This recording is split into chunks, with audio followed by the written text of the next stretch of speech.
ತಾಲೂಕಿನ ಚಿಕ್ಕಜಂತಕಲ್ ಗ್ರಾಮದಲ್ಲಿ ಗಂಗಾಮತ ಸಮಾಜದ ವತಿಯಿಂದ ನೂತನವಾಗಿ ಸಿವಿಲ್ ಜಡ್ಜ್ ಆಗಿ ನೇಮಕಗೊಂಡಿರುವ ಬೆಳಗೋಡು ಸಂತೋಷ ಅವರನ್ನು ಸನ್ಮಾನಿಸಿ ಗೌರವಿಸಲಾಯಿತು. ಗ್ರಾಮದ ಗಂಗಾಮತ ಸಮಾಜದ ಮುಖಂಡರು ಹಾಗೂ ಸದಸ್ಯರು ಸಂತೋಷ ಅವರನ್ನು ಶಾಲು ಹೊದಿಸಿ, ಹಾರ ಹಾಕಿ ಸನ್ಮಾನಿಸಿ ಶುಭಾಶಯಗಳನ್ನು ತಿಳಿಸಿದರು.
ಈ ಸಂದರ್ಭದಲ್ಲಿ ಮಾತನಾಡಿದ ಸಮಾಜದ ಮುಖಂಡರು, ನ್ಯಾಯಾಂಗ ಕ್ಷೇತ್ರದಲ್ಲಿ ಅವರು ಇನ್ನಷ್ಟು ಉನ್ನತ ಸ್ಥಾನಗಳನ್ನು ಅಲಂಕರಿಸಿ ಸಮಾಜಕ್ಕೆ ಮಾದರಿಯಾಗಲಿ ಎಂದು ಹಾರೈಸಿದರು.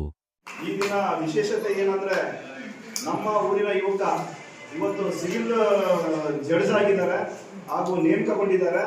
ಅದು ನಮ್ಮ ಸಮಾಜಕ್ಕೂ ಆಮೇಲೆ ನಮ್ಮ ಊರಿಗೂ ಹೆಮ್ಮೆಯಾದ ವಿಚಾರ. ಇವತ್ತು ಅವರಿಗೆ ಶುಭ ಕೋರಬೇಕಂತೇಳಿ ನಾನು ಕೇಳ್ತಾ ಇದ್ದೀನಿ. ಯಾಕಂದ್ರೆ ನಮ್ಮ ಊರಿನಲ್ಲಿ ಯಾರು ಈ ತರ ದೊಡ್ಡ ಉದ್ಯೋಗದಲ್ಲಿ ಯಾರು ಇದ್ದಿಲ್ಲ. ಅದು ಇವತ್ತು ಆ ಉದ್ಯೋಗ ಅದು ಎತ್ತರ ಸ್ಥಾನದಲ್ಲಿ, ಕಾನೂನಿನಲ್ಲಿ ಎತ್ತರ ಸ್ಥಾನದಲ್ಲಿ ಜಡ್ಜ್ ಆಗಿ ನೇಮಕ ಆಗಿದ್ದಾರೆ. ಹಾಗೂ ಎಲ್ಲ ನಮ್ಮ ಊರಿನ ಪರವಾಗಿ ನಮಗೆ ತುಂಬಾ ಖುಷಿ ಇದೆ. ಆಮೇಲೆ ಬಸವರಾಜ್ ಇವರು ನಮ್ಮ ಸಂತೋಷ್ ಬೆಳಗೋಡು ಅವರು ನಾನು ಮಾತಾಡ್ಬೇಕಂತ ಕೇಳ್ತೇನೆ. ಮೊದಲನೇದಾಗಿ ನಮ್ಮೆಲ್ಲರ ಆರಾಧ್ಯ ದೇವಿ ಗಂಗಾಮಾತೆಯನ್ನು ನೆನೆಸ್ಕೊಳ್ತಾ, ನಿಜಶರಣ ಅಂಬಿಗರ ಚೌಡಯ್ಯನ ನೆನೆಸ್ಕೊಳ್ತಾ ಬಹಳ ಖುಷಿ ಆಗುತ್ತೆ. ಇಡೀ ಊರಿನ ಎಲ್ಲ ಸಮಾಜದವರು ನಾವೆಲ್ಲ ಶರಣರ ಮಕ್ಕಳು. ನಿಜ ಶರಣ ಅಂಬಿಗರ ಚೌಡಯ್ಯ, ಬಸವಣ್ಣ, ನಾವೆಲ್ಲ ಶರಣರ ಮಕ್ಕಳು. ಎಲ್ಲರೂ ಇವನ್ಯಾರೋ ನಮ್ಮ ಎಲ್ಲರೂ ಸೇರಿ ನನ್ನ ಸನ್ಮಾನ ಮಾಡ್ತಾ ಇದ್ರಿ. ಈ ಊರಲ್ಲಿ ಬಹಳ ಖುಷಿ ಆಗುತ್ತೆ. ಮತ್ತು ನಾನು ಬಹಳ ಹೆಚ್ಚಿನ ಮಾತಾಡೋಕ್ಕೆ ಇಷ್ಟಪಡಲ್ಲ. ಆದರೆ ಇಲ್ಲಿರುವ ಮಕ್ಕಳಿಗೆ, ಪೋಷಕರಿಗೆ ಏನು ಹೇಳೋದಂದ್ರೆ, ದಯವಿಟ್ಟು ಮಕ್ಕಳಿಗೆ ಶಿಕ್ಷಣದ ಅರಿವನ್ನು ಮೂಡಿಸಿ, ಶಿಕ್ಷಣದ ಬಗ್ಗೆ ಅವರಿಗೆ ಆಸಕ್ತಿಯನ್ನು ಬೆಳೆಸಿ, ಆದಷ್ಟು ಶಿಕ್ಷಣವನ್ನ ಎಚ್ಚೆತ್ತುವ ಕೊಡಿ, ಅವರಿಗೆ ಪ್ರೋತ್ಸಾಹ ಮಾಡಿ. ಅದೇ ರೀತಿ ನಿಮ್ಮಂತ ಹಿರಿಯರೆಲ್ಲ ಅವರಿಗೆ ಮಾರ್ಗದರ್ಶನ ಮಾಡಬೇಕು. ನಮ್ಮ ಕಡೆಯಿಂದ ನಾವೇನೇನು ತರಬೇತಿ ಮಾಡ್ಬೋದು ಮಕ್ಕಳಿಗೆ, ಅದೆಲ್ಲ ನಾವು ಮಾಡಕ್ಕೆ ಸಿದ್ಧಿದ್ದೇವೆ ಅಂತ ಹೇಳ್ತಾ, ಅದೇ ರೀತಿ ಎಲ್ಲರೂ ಕೂಡ ನಮ್ಮ ನಿಜಶರಣ ಅಂಬಿಗರ ಚೌಡ ಆಶಯಗಳು, ಮೌಢ್ಯತೆ ವಿರುದ್ಧ ಅವ್ರು ಏನು ಕೂಡ ಹೋರಾಡಿದ್ರು, ಅದನ್ನೆಲ್ಲ ನೀವು ಅರ್ಥ ಮಾಡಿಕೊಂಡು ಮೌಢ್ಯತೆ ವಿರುದ್ಧ ಮೌಢ್ಯತೆಯನ್ನ ನೀವು ಅದನ್ನು ಹೊರಗಡೆ ಬರ್ಬೇಕು. ಅದು ಬಂದು ಅತ್ಯಂತ ಒಳ್ಳೆ ದಾರಿಯಲ್ಲಿ ಶಿಕ್ಷಿತರಾಗಿ ಸಮಾಜದಲ್ಲಿ ಒಳ್ಳೆ ವ್ಯಕ್ತಿಗಳಾಗಬೇಕಂತ ನಾನು ಕೇಳಿ ನಾನು.